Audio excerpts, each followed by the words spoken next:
Hello dear students, welcome back to e-classes of PNMC High School. Let's continue with method of collecting primary data's third method, that is methods of questionnaire. So let's see the meaning of it.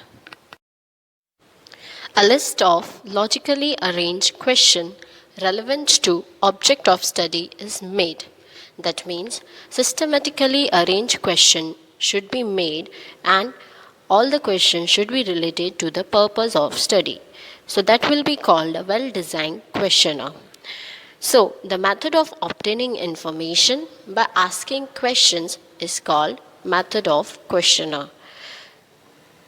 This method is very much useful when the field of method is very wide or large. It saves time and cost as once questionnaire is framed, it is sent to respondents by post or by enumerators. This method is useful in both direct inquiry as well as indirect inquiry. So, there are two ways of collecting information by questionnaire. First method is by post and second is by enumerators. Now, before studying these two methods in detail, let's first have a look on characteristics of ideal questionnaire. Ideal means how to frame a proper questionnaire with logical questions in it. First point is appropriate title. So there should be appropriate title so that it can help readers to get clear idea about the purpose of study. Second point, number of questions should be minimum as possible because few questions have greater chance of getting better response and maximum questions can discourage respondents to provide accurate answers. There is no specific rule of number of question, but it should be designed with minimum number of question as a result to get the better response. Third point, questions in questionnaire must be relevant to study, as question always should solve the purpose of study.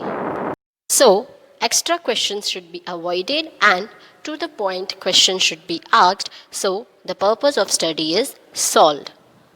Fourth point is question should be short, simple and easy to understand. That means it should be short and simple so that it is clear to understand for respondents to answer, and there should be no dual meaning questions as it may create confusions. So it should be simple, short and easy to understand. Fifth point is arrangement of questions should be logical. That means whatever questions are there in questionnaire must be logical. That means sensible. It should be in proper order. It should be arranged in proper logical order. That means from general to specific. That means first general questions should be asked in the questionnaire and then it should come to specific questions. That means specific question means the question related to the purpose of study. Sixth point, questions of sensitive nature or personal life should be avoided.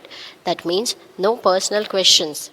Personal questions like asking about their marital status or asking about the other source of income, all such questions should be avoided. And if such questions are asked, then assurance should be given that such information will be confidential or secret. Seventh point is answers to the question should be free from calculations. That means calculation should be avoided. For example, asking about average income of earning members in a family. So such questions should be avoided as calculations may hinder respondents to give answers. Eighth point, answers like yes, no or multiple type questions should be there. So in an ideal questionnaire, multiple type questions should be there so that it is easy for respondents to answer. So here we have finished the characteristics of ideal questionnaire. In our next video, we are going to learn about the two methods of questionnaire, that is by post and by enumerator. Thank you.